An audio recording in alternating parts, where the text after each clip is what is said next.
மைசூர் பா பாதுஷா ஆஷ்வி இன் அஸ்வின் சொக்க வைக்கும் பலகாரம் அதுக்கு ஆஷ்வி இன் அஸ்வின்.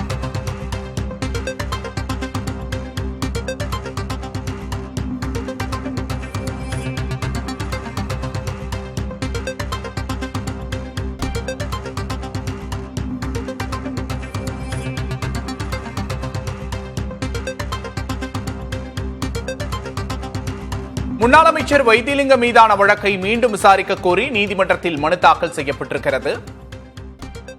வரும் 29ஆம் தேதிக்கு மனு விசாரணைக்காக ஒத்திவைக்கப்பட்டிருக்கிறது. முன்னாள் அமைச்சர் வைத்திலிங்கம் மீதான வழக்கை மீண்டும் விசாரிக்க கோரி நீதிமன்றத்தில் மனு தாக்கல் செய்யப்பட்டுள்ளது. மனு வரும் 29ஆம் தேதிக்கு தள்ளி வைக்கப்பட்டிருக்கிறது. லஞ்ச ஒழிப்புத்துறையின் மனு மீதான விசாரணை வரும் 29ஆம் தேதிக்கு ஒத்திவைக்கப்பட்டிருக்கிறது. முன்னாள் அமைச்சர் வைத்திலிங்கம் மீதான வழக்கை மீண்டும் விசாரிக்க கோரி லஞ்ச ஒழிப்புத்துறை மனு தாக்கல் செய்துள்ளது. கூடுதல் விவரங்களை செய்தியாளர் சுப்பையாவிடம் கேட்டு பெறலாம். சுப்பையா, கூடுதல் விவரம். கடந்த 2011ஆம் ஆண்டு முதல் 16ஆம் ஆண்டு வரை அதிமுக ஆட்சியின் போது வீட்டுத்துறை அமைச்சராக இருந்தவர் வைத்திலிங்கம். இவர் சென்னை பெருங்குளத்தூரில் உள்ள ஸ்ரீராம் ப்ராப்பர்ட்டிஸ் அடுக்குமாடி கட்டிடத்துக்கு அனுமதி வழங்கியதில் 28 கோடி ரூபாய் லஞ்சம் பெற்றதாக அறப்போர் இயக்கத்தின் சார்பில் 2022ஆம் ஆண்டு புகார் அளிக்கப்பட்டது. அது மட்டுமல்லாமல் 2 ஆண்டுகளுக்கு தாமதத்துக்கு பிறகு இந்த புகாரின் அடிப்படையில் 2024ஆம் ஆண்டு செப்டம்பர் மாதம் லஞ்ச ஒழிப்புத்துறை வைத்திலிங்கம் மீது வழக்கு பதிவு செய்தது. இதனைத் தொடர்ந்து அமலாக்கத்துறையும் வைத்திலிங்கம் மீது சட்டவிரோத பரிமாற்றம் செய்ததாக பிரிவின் கீழ் வழக்கு பதிவு செய்து நடத்தி வந்தனர்.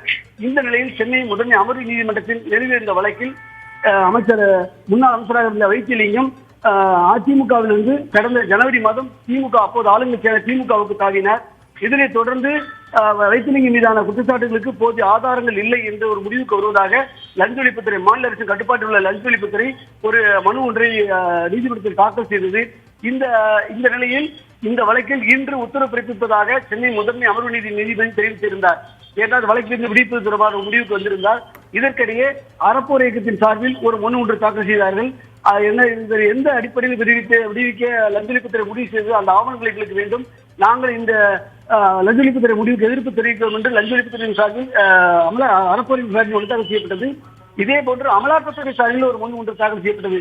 அந்த மனுவில் இந்த வழக்கு ஒரு முக்கியமான வழக்கு. இந்த வழக்கை லஞ்ச ஒழிப்புத்துறை திரும்ப பெற்றுவிட்டால் ஆதாரம் இல்லை என்று திரும்ப பெற்றுவிட்டால் தங்களால் தொடர்ந்து நடத்த முடியாது என்றும், ஆனால் ஆட்சி மாற்றத்துக்கு பிறகு, அது குறிப்பாக முந்தைய ஆளுங்கட்சியில் இவர் இழந்த பிறகு இவர் மீது வேண்டுமென்றே வழக்குகள் கைவிடப்படுகிறது, சந்தேகத்தை எழுப்புகிறது.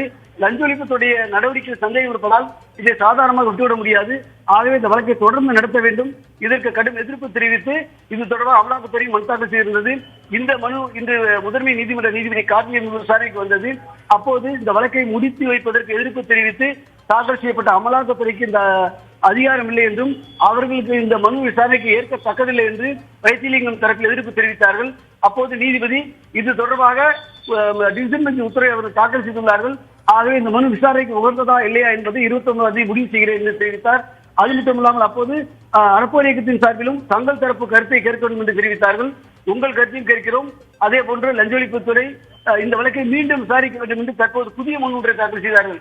ஏனென்றால் கடந்த ஆட்சியின் போது இருந்த லஞ்ச ஒழிப்புத்துறை இந்த வழக்கை கைவிடுவதாக தெரிவித்தார்கள். இப்போதைய லஞ்ச ஒழிப்புத்துறை இந்த வழக்கை தொடர்ந்து நடத்த வருவதாக தெரிவித்தை அடுத்து இந்த மனு மீதான விசாரணை அனைத்தும் 21 நடைபெறுகிறது. கூடுதல் விவரங்களுக்கு நன்றி சுப்பையா. மைசூர் பா பாதுஷா ஆஷ்வி இன் அஸ்வின் சொக்க வைக்கும் பலகாரம் அதுக்கு